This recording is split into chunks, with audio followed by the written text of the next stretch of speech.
Deckers.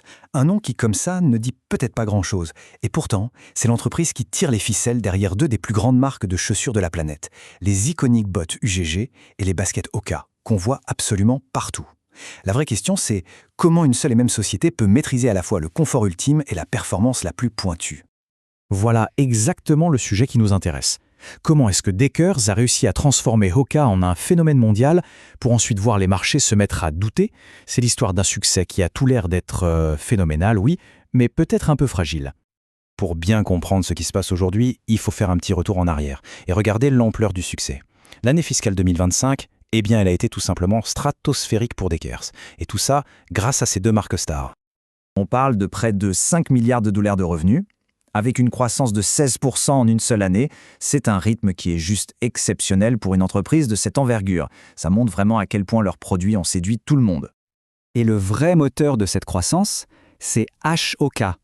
Une augmentation fulgurante de 24%. La marque est passée d'une chaussure de niche pour les coureurs de l'extrême à un véritable phénomène de mode. C'est une performance qui est juste remarquable. Mais le succès, ce n'est pas que les ventes, bien sûr. La rentabilité, elle, a bondi de 30%. En d'autres termes, Deckers n'a pas seulement vendu plus, l'entreprise l'a fait de manière extrêmement efficace. Et là, quand on regarde ce graphique, l'équilibre des forces est frappant. UGG reste en tête, c'est vrai, mais Hoka est juste derrière, vraiment au coude à coude. On comprend que Deckers n'est plus du tout l'entreprise d'un seul produit phare. Non, c'est devenu une puissance à deux têtes. C'est le PDG lui-même qui le dit. Il confirme cette histoire triomphale en insistant bien sur la performance des deux marques. À ce moment précis, tout semble aller pour le mieux. La trajectoire de l'entreprise paraît sans le moindre nuage. Mais comment en est-on arrivé là? Le succès de Hoka, ce n'est pas juste un coup de chance. Ça s'inscrit dans une tendance beaucoup plus profonde, une sorte de révolution culturelle, où les frontières entre le sport et la mode se sont tout simplement évaporées. Cette phrase, elle résume tout. C'est exactement ça le phénomène. Les chaussures conçues pour la performance ont quitté les stades et les pistes de course pour envahir la rue, pour devenir de véritables accessoires de mode. Alors, qu'est-ce qui a bien pu alimenter cette transition? Bon, d'abord, il y a l'essor de ce qu'on appelle l'athleisure, ce mélange de sport et de décontraction. Ensuite, une quête de confort qui est devenue quasi obsessionnelle. Et c'est là que le design si particulier de Hoka, avec cette semelle énorme, devient un argument de vente. Le confort est si évident qu'il se voit. On ajoute à ça l'influence des célébrités sur les réseaux sociaux, une culture du bien-être très forte, et voilà. Hoka a parfaitement su capter l'air du temps. Et c'est là, précisément à ce moment-là, que l'histoire prend un tout autre tournant. Après cette période de succès éclatant, des signes plus inquiétants ont commencé à apparaître, de quoi semer le doute chez les investisseurs et changer complètement la perception de l'entreprise. Ce titre de presse a eu l'effet d'une bombe. D'un seul coup, on ne parle plus de croissance mais de prudence. Alors que s'est-il passé pour provoquer un revirement aussi brutal? La réponse, elle vient directement de la direction. Le PDG lui-même prévient que le consommateur risque d'être plus frileux.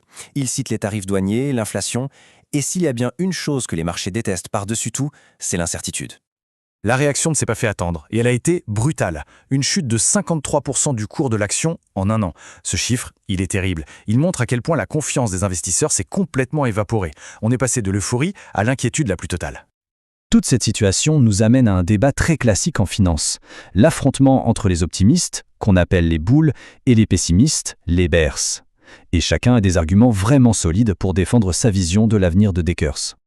D'un côté, donc, les optimistes. Eux, ils parient sur la croissance d'Hoka, qui n'est pas terminée, et sur la force du duo avec UG, qui semble bien plus résistant qu'une simple mode. Mais de l'autre, il y a les pessimistes. Eux, ils pointent du doigt une concurrence de plus en plus féroce. On pense à des marques comme On Running, qui montent en puissance, et bien sûr, la menace de la hausse des coûts. C'est ça qui est intéressant. Deux visions totalement opposées, mais qui se basent sur les mêmes faits. Bon, alors, comment y voir plus clair, au-delà du bruit ambiant et de l'émotion du marché? Pour ça, il faut se tourner vers les fondamentaux financiers et essayer d'estimer ce que l'entreprise vaut réellement. Un concept clé pour ça, c'est la valeur intrinsèque. En gros, c'est une estimation de ce que vaut une entreprise en se basant sur ses futurs profits, sa santé financière, peu importe les hauts et les bas de son action en bourse au jour le jour. Et c'est là qu'on observe quelque chose de vraiment intéressant. Alors que le marché valorise l'action autour de 83 $, les modèles de valeur intrinsèque, eux, l'estiment à plus de 110 $. Et les analyses de Wall Street sont encore plus optimistes.